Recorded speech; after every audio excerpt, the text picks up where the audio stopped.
Hey gang, and welcome back. Just so you know, you can use the promo code MTGMudsta, all caps, one word, at flipsidegaming.com to get 10% off orders $10 or more. You can also use the promo code at Original Magic Art on everything except for paintings. And finally, you can use the code at mtg.multizone.ca to get 10% off of your orders of singles. Using the code will help you save some money and help out the channel at the same time. I also want to let you know that Flipside Gaming will be giving away a box of War of the Sparks. From April 1st through May 6th, any order that's over $10 or more will get you entered to win.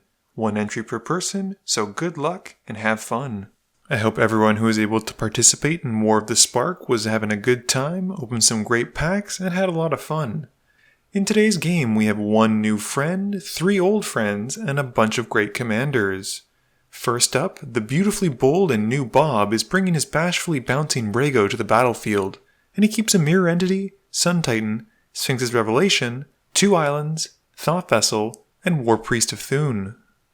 Marc-Alexandre, the master of many merfolk, is making some moves with my Mistform Ultimus, keeping an Island, Marrow Harbinger, Reliquary Tower, Fencer Shaper Savant, Dawson of Perfection, Sky Diamond, and Shapesharer. Jean-René is up for no nonsense with Norin, and he keeps a Meekstone, Goblin Game, Care Keep, 2 Mountains, Font of Mythos, and High Market. Kevin is playing Roon and keeps an Island, a Gilded Drake, Windswept Heath, Eldrazi Displacer, Hallowed Fountain, Restoration Angel, and Green Sun Zenith. I'm just messing with you, Kevin. Kevin wins the die roll and starts us off. Kevin plays a Windswept Heath and passes, cracking it and losing 1 to find a breeding pool. Marc-Alexandre plays an Island, and he passes. Jean-René, aka JR, plays a Care Keep and passes to Bob. Bob plays an Island and passes back to Kevin. Kevin plays a Hallowed Fountain and takes 2. He casts a Green Sun Zenith, where X is 1, and he goes to find a Noble Hierarch. Marc-Alexandre plays a Reliquary Tower, and he casts a Sky Diamond. Jean-René plays a Mountain, and he casts Norin and passes. Bob plays an Island, and he casts an Ichor Wellspring, drawing as it enters and passing to Kevin. Kevin draws and plays an Island. He casts a Wall of Roots, and putting a -1/-1 counter on the wall, uses the mana to help cast Eldrazi Displacer. Marc-Alexandre plays Rhystic Study, and he passes. Jean-René plays a Mountain, and he also passes. Bob plays a Plains, while Jean-René explains that he's not going to bother with flipping Norin back and forth because it'll just be way too much. Bob then plays a Thought Vessel, letting Marc-Alexandre draw 1. Stupefying Touch then enchants the Displacer, with both Marc-Alexandre drawing and Bob drawing 1, while Kevin is sad. Kevin pays 5 in his main phase, adding another -1/-1 counter to the Wall of Roots to help pay for Ruin. He doesn't pay the 1 extra, and Mark gets to draw another card. Moving to combat, Kevin hits Bob for 4 with the Displacer, who gets pumped from the Hierarch's Exalted trigger. Marc-Alexandre pays 3 to cast Fabricate in his main phase, and goes to find a Soul Ring. He plays his land in the meantime, a tap passive Ancestry, and passes. Jean-René plays what I think is a tapped Dwarven Hold, and he passes to Bob. Bob draws for turn, and with no land to play, casts Brago, not paying the extra 1. This lets Marc-Alexandre draw another card as soon as he finishes shuffling. Kevin draws for turn, and adds another counter onto his Wall of Roots. This lets him pay for the Gilded Drake, and he pays the 1 extra for the Study trigger. The Drake then enters, and Kevin swaps it for Brago. Moving to combat, Kevin hits Marc-Alexandre for 7, 4 of which is Commander. Marc-Alexandre plays an Island and casts a Soul Ring. He keeps the mana rocks rolling with a Hedron Archive, and then taps out to cast a Whelming Wave. No one has a response until it gets to Kevin, who exiles his Displacer with Ruin, killing the aura attached to it, and then the sorcery bounces all the creatures back to their owner's hands.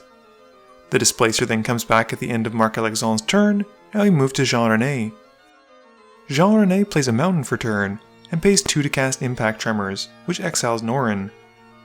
Norin returns at the end of turn, which has impact tremors deal 1 to everyone, and he passes turn. Bob places War Priest of Thune in his main phase, with Norin exiling himself as he casts it. Bob has the priest blow up the impact tremors, and Marc-Alexandre draws a card. Bob then casts Sissy's Ingenuity, but puts it onto Kevin's Displacer, and Marc-Alexandre draws on cast, and then Bob draws as it enters. Bob then plays a Plains, and passes. Kevin plays a Hinterland Harbor, and recasts his Wall of Roots. He puts a counter on it to cast Noble Hierarch, and then pays 2 to cast a Coiling Oracle, all the while Marc-Alexandre is happily drawing away. Kevin reveals a Thrasios to the Oracle trigger, and he puts it to hand. Moving to combat, the Displacer hits Marc-Alexandre for 4, and Kevin passes. Marc-Alexandre plays an island, and pays 6 to cast Unesh in his main phase. He targets Kevin to make the piles, and Mark takes the pile with Master of Waves and Cavern of Souls, binning an island and Cryptic Command. Mark then only needs to pay 2 for Mistform, and he gets Described from the Path of Ancestry, and we see him bottom an island. He then gets to resolve another Unesh trigger. He has Bob make the piles this time, and this time he takes the Lord of Atlantis over the pile of 3. Marc-Alexandre then casts a Shapesharer, and this time has JR make the piles for the Unesh trigger. Mark takes the pile with the Riptide Laboratory, and he bins 2 lords. He then passes turn. Jean-René plays at High Market, and he puts another counter on his Mind Thing. He then casts a Font of Mythos, and doesn't pay 1 more, letting Marc-Alexandre draw again. Bob draws 3 for turn, and plays a Timely Reliquary Tower. He casts a Mana Vault, and Marc-Alexandre draws.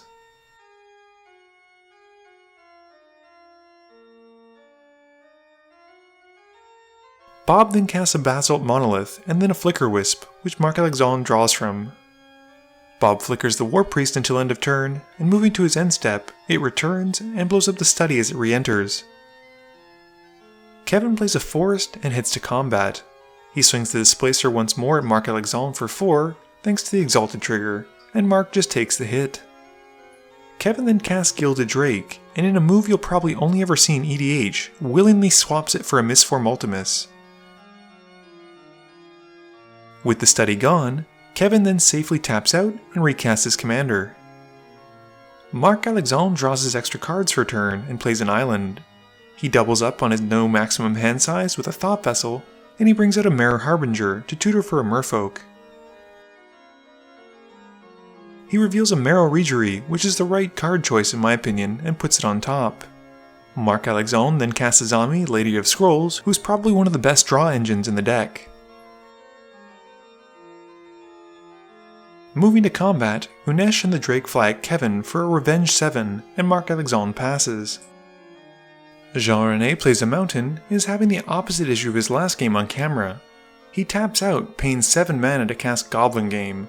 This is a bit of a weird card. Now as we're in the shop and no one really was prepared, we had no way to hide stuff, so we did this a little bit differently. Instead of hiding things, the guys use some dice to pick a number, and then reveal it all at once. Bob reveals a 15, Kevin reveals a 4, Marc-Alexandre reveals 7, and JR reveals 1. They all then lose this much life, and Jean-René loses half of his life. With nothing else, he passes to Bob.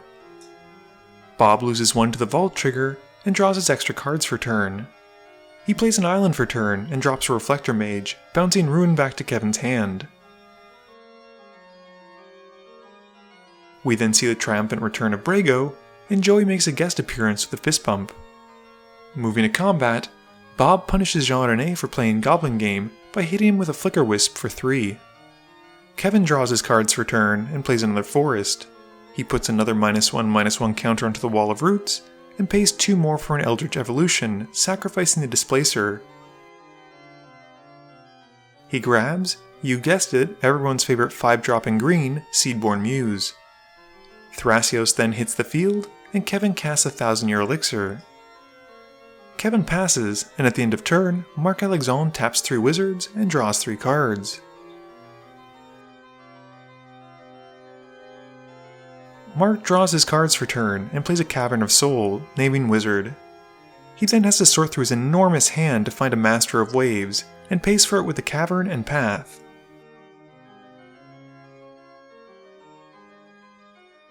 He misses the Scry trigger sadly, but he does gain 9 elemental tokens as it enters.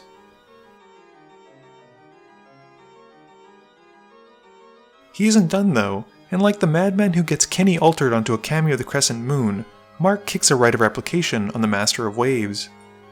With the spell in the stack, we get to Kevin's priority and he activates Thrasios' ability to try and find an answer, looking at the top card and bottoming it. He reveals a momentary blink and puts it to hand. The spell then resolves, and 5 more Master of the Waves hit the field, each seeing each other, and each making 14 Elemental Horse tokens. This makes a grand total of 79 Elemental Horses that are also 7 6s for the turn. Feeling like he's done enough, Marc-Alexandre passes. Jean-René draws and asks if anyone can deal with the board state as it is. No one has an immediate answer, so he plays a Gate to the Aether and passes. At the end of turn, Kevin flashes in Restoration Angel, blinking his Wall of Roots. Kevin also activates Thrasios again, bottoming the card and revealing Crossing Grip and putting it to hand. Bob reveals a Path to Exile with the Aether trigger and puts it to his hand after mistakenly binning it. He then loses 1 life from the Vault trigger and draws 3 for his turn. Bob then drops a Plains and casts a Peregrine Drake, who upon entering untaps 5 lands. Bob then moves to cast a Deadeye Navigator, who resolves and pairs with the Drake. He moves to combat and hits Jean-René for 2 with Brago, blinking his creatures. The Deadeye rebonds with the Drake as the Drake untaps some lands, and the War Priest has nothing to blow up. Bob has the Reflector Mage bounce the Shapeshare back to Marc-Alexandre's hand, and he then draws from the Wellspring re-entering. With Protection mana up, he's able to make infinite mana with the Drake and the Deadeye pairing, and he casts a very large Sphinx's Revelation where X is 50. Kevin responds by using Thrasios, bottoming the card and revealing a Plains, putting it to the field. The spell resolves, and Bob draws and gains 50 life, and the table, seeing the Flicker Wisp on the table, and knowing that an inevitable Venser is about to resolve, knowing their beat, and scoop it up to Bob. Game review time. So, I'm not too sure if I should be proud of Mark for how well he played the Mistform deck, or embarrassed for myself for how badly I do it. He didn't miss a single Mystic Study trigger, which I guess most people don't except for me. He also got to do some really cool stuff, like copying the Master of Waves to get 1,000,000 Horse Elemental tokens, which would have wiped out the board had he been able to untap his next turn. Based on that, I think it's pretty safe to say that Bob winning with a combo was probably the right move at that time. A board wipe at that time also could have worked, but it would just slow down the game, and by that point it was already 1 hour and 15 minutes into it, and everyone at the table was ready to move to the next game. Unfortunately for JR, his Chaos deck was very chaotic in the sense that, for whatever reason, it decided to only give him lands as opposed to other cards. Both of his decks seem to be a bit camera shy, so hopefully when he comes out to join me again, we'll have some more action for you with him. I think this was actually the first time that I've seen Kevin's Roon deck stumble a little bit, and he seemed to struggle, I don't know why, early on. He had access to a bunch of ramp, but he just didn't have a lot of draw or a lot of action cards or ETB effects. I think he was also playing very cautiously because he didn't want Marc-Alexandre to draw 1 billion cards, but in the end it didn't matter. Please be sure to tune in every Monday and Thursday at 11 AM Eastern Standard Time for a guaranteed new video. You can also follow me on Twitter at MTGMudsta. You can find me on Facebook at facebook.com/mtgmudsta. And lastly, you can check me out when I stream at twitch.tv/mtgmudsta. This video is brought to you in support by my patrons. If you're looking for a way to help out the channel, please be sure to visit the link below. Thank you all for watching this video, and don't forget, friends are just opponents you haven't eliminated yet.